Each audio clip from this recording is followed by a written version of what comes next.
This is American Weimar.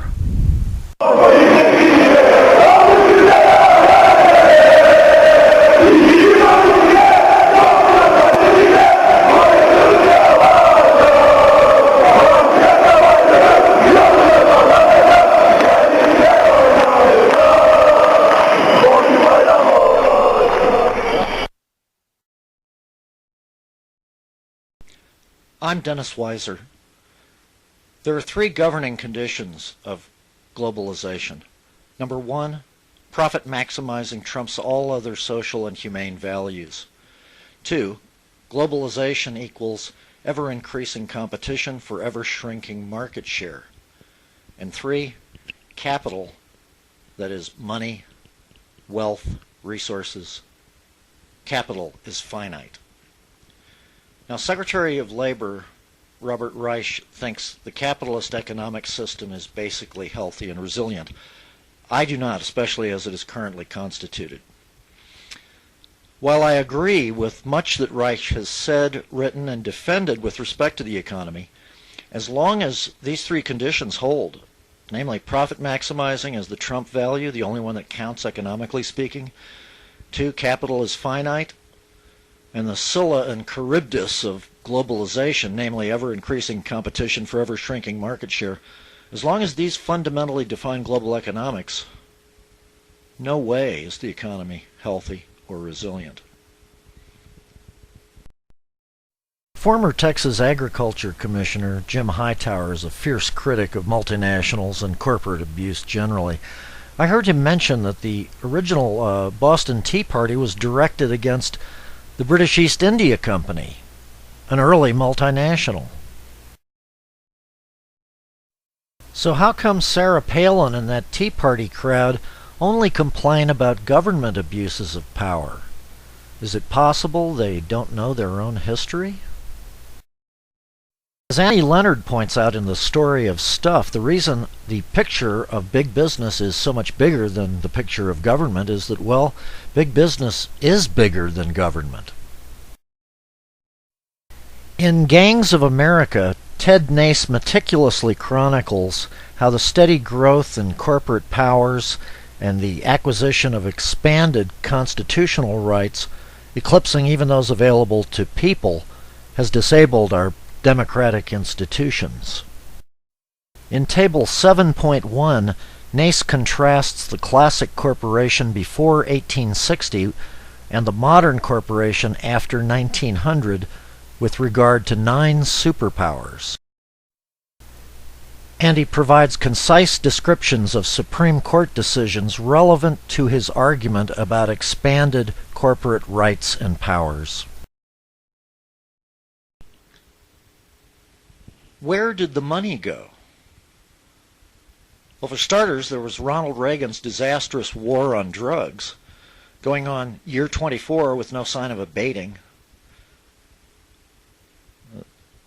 The twin decade-long wars in Iraq and Afghanistan, which come to a $1.09 trillion to date and counting.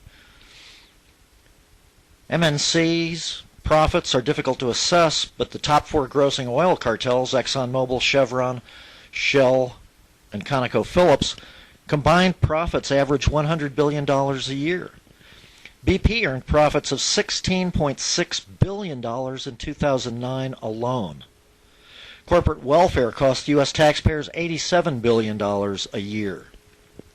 According to OpenSecrets.org, lobbyists spent $5.28 billion lobbying Congress and federal agencies in 2008, and from 1998 to 2010, a total of $28.5 billion. U.S. corporations are currently sitting on cash reserves in excess of $2.2 trillion.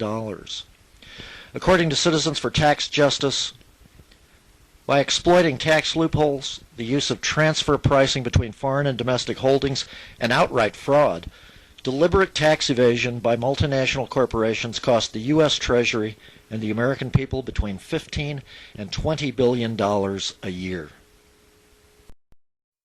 If Karl Marx taught that everything reduces to economic processes, then America may be the greatest Marxist nation of all, for this is exactly what we believe, that business is supreme and that everything reduces to economics and money. Multinational corporations function like giant vacuum cleaners for sucking up all the loose capital in society, where loose capital is defined as capital not already in their corporate coffers. And they're virtually impervious to federal regulation. Annie Leonard deserves a Nobel Prize for her analysis of the materials economy. The process of consumption leaves a lot of things out, like people, and criticizes economist Victor Lebeau's religion of conspicuous consumption. And perceived obsolescence keep us on a treadmill of accelerating consumption. Profit-maximizing consumption has trumped all social and humane values.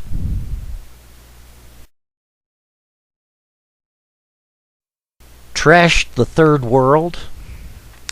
Left masses with no choice but to serve Moloch for slave wages. But there's another way through sustainability and equity, and Annie offers a ton of resources for us to get involved. So, what's the solution? Well, for starters, end the wars in Iraq and Afghanistan immediately.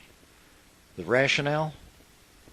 They are costly, immoral, and criminal, and directly threaten our collective economic health. Kill Ronald Reagan's war on drugs. Now in year 24, no sign of abating. What's it accomplished besides 30,000 dead Mexicans and the likely destabilization of the Mexican government? Our whole drug policy needs an overhaul. We need to decriminalize all drugs, eliminate the black market, gain increased tax revenue, and guarantee public health by securing safety standards in production and distribution. Some or all of the revenue could be used to pay down the budget deficit.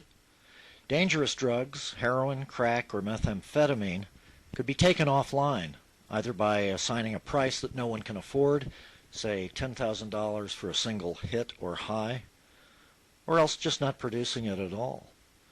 The Attorney General, Department of Justice, and FDA could change the list of 3 or 4 prohibitively dangerous drugs every 2 or 3 years, adding to the list as new threats emerge. We should ban outright or severely restrict all corporate-funded lobbying by an act of legislation. The rationale, such perverse interests have injured or undermined our democratic processes and institutions. It's time we called in the public loan of our airwaves to all radio, TV, cable, and media interests, production, and holding companies by levying sizable taxes on these institutions' exorbitant profits, which revenue can be used to subsidize public health care, infrastructure maintenance, education, public television, or public radio. Rationale? Why should American citizens forfeit their birthright to special corporate interests? Ultimately, we are going to have to dismantle all multinational and transnational corporations, leaving only small businesses of 500 and fewer employees. Rationale? Since small business is the engine of job creation, let's give them a level playing field for a change. After all, there's nothing a giant multinational can do that small businesses can't do as well, if not better. It's a matter of applying uniform standards across an industrial platform and appropriate democratic regulatory oversight.